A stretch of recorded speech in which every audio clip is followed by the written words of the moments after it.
Hello, ladies and gentlemen. It is I, Brandon Wynn, back again with Critical Failure. And so this video is going to be trying to catch up on what has happened with the party. I'm not sure where I left off last time, uh, but I'm pretty sure I was talking about them going to the village, probably after Bayor Island, actually.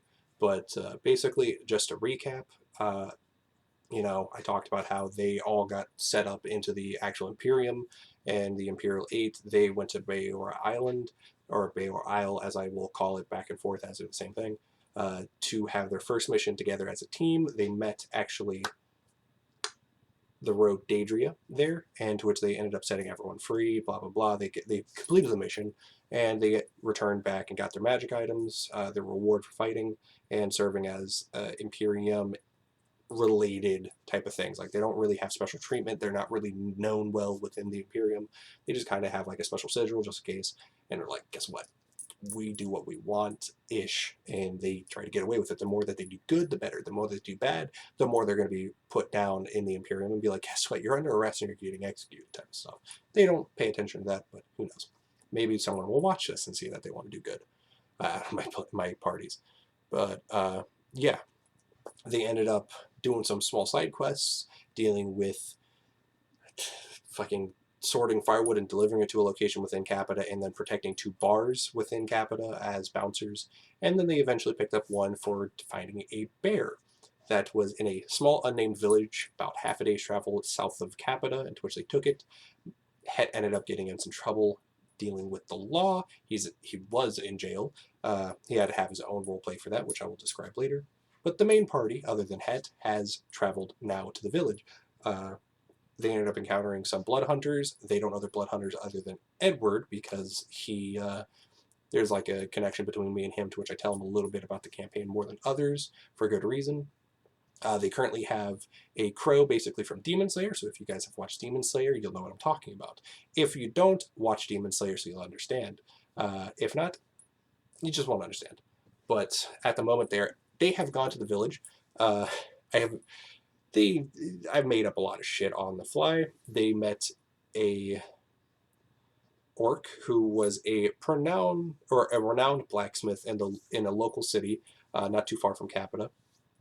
I think I made it at La Flora, and they had found out recently through the letter that they have basically got from the bounty board, and they were hunting a bear that could have killed his family. After going into this man's house, they found out that it was extremely filthy. There was still blood from where his family had been murdered. They thought it was a bear.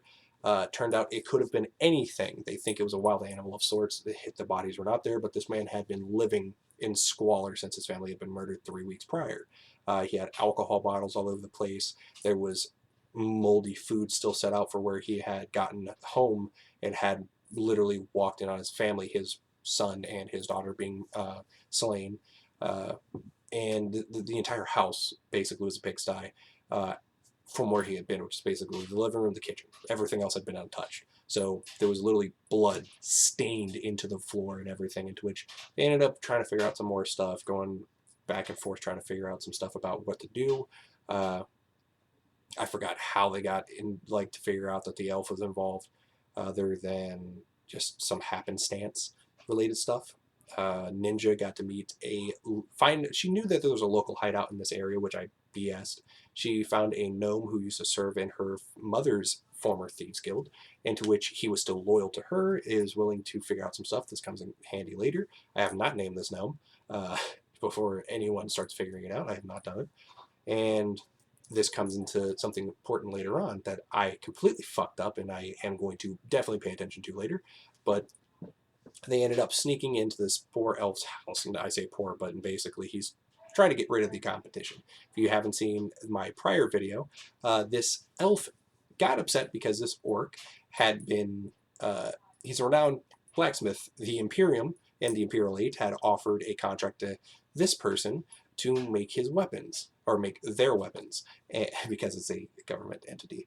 And he said yes, was going to do it, but sadly, the elf was going to take the contract originally if it wasn't for this person going to be there. Well, not being happy at the fact that he lost a lot of money, he has this thing called a hex bag, which basically I introduced a super old content of some sort. Basically, it's a method of magic that's super ancient that allowed you to sacrifice or utilize your own essence, like your blood, your own life force, to use magic. And it's all of arcane related stuff, not just necromancy. And to which basically his hex bag, which is what I would say that someone would use. It was similar for the hex bag. It was related to necromancy. Now you'd probably have a fire bag, a ice or a water bag, whatever for the other stuff. But this hex bag was containing bones of certain people, and it had the ability to draw on the life essence of this elf, into which this person wasn't really interested in magic other than getting ahead in life, to which because of this person, this orc being in the way, he wanted it taken care of. He sent some undead to murder the orc at his house, but sadly the orc had been elsewhere, setting up to make a blacksmith shop at the Imperium and Imperial 8's dime, into which he had missed his family being slain and gruesomely ripped apart. Now, of course, what it was something called I think it was like Phantom Hound or Death Hound in the, not that book. It was a book that I just recently fucking acquired. The Ultimate Bestiary, which I know you can barely see, but the Ultimate Bestiary, it's by Nord Games. I will look for it real quick, but basically it was something that was in here, and I found it really interesting, and that this is what killed them. So, knowing that, the party ended up finding some ways to go through and absolutely, they ended up catching him in his bullshit, and the dude basically withered into near death. It's called a Phantom Hound. And that's after they caught him. Now, note, this stuff, if he countered using it, like encountered, like someone touches you or something like that, your life essence is immediately absorbed. The more powerful the spell, the more it takes away from you. Or the more you have to put in to use it and can be taken away from you. So that's the ancient related stuff in my campaign. So that being important, he was a kind of Night of the Living Dead in them. So if you haven't seen the movie, basically they're trapped in a house. They're trying to defend themselves from onslaught of undead, into which they took care of them pretty nice. I introduced something called a Night Hulk, which is also in this book, and boy, did they fucking handle the undead pretty easily. They're just salt level 2. The Night Hulk made Demetrius, his character Atrix, go unconscious, but otherwise they did pretty good. They ended up catching the elf, got him arrested even though he was withering away because they caught him. The elf's brother, because he had a room full of undead, or basically undead related parts, ended up opening the door because there was a trap on the actual door. The brother had been tattooed with an arcane sigil to bypass that. Put the key in the door, lightning bolted and nearly killed him, and Damien went into the room with this drow character that does not have a name other than he's a drow, and he's like a thief of sorts. Like, he understands thief can't. He's basically like an investigator of sorts, and he and this character, Damien, walk into the room. There's magical darkness. You can't see in it whatsoever. Into which he casts fairy fire or some sort of light spell. I think it was light, and it lights up the room.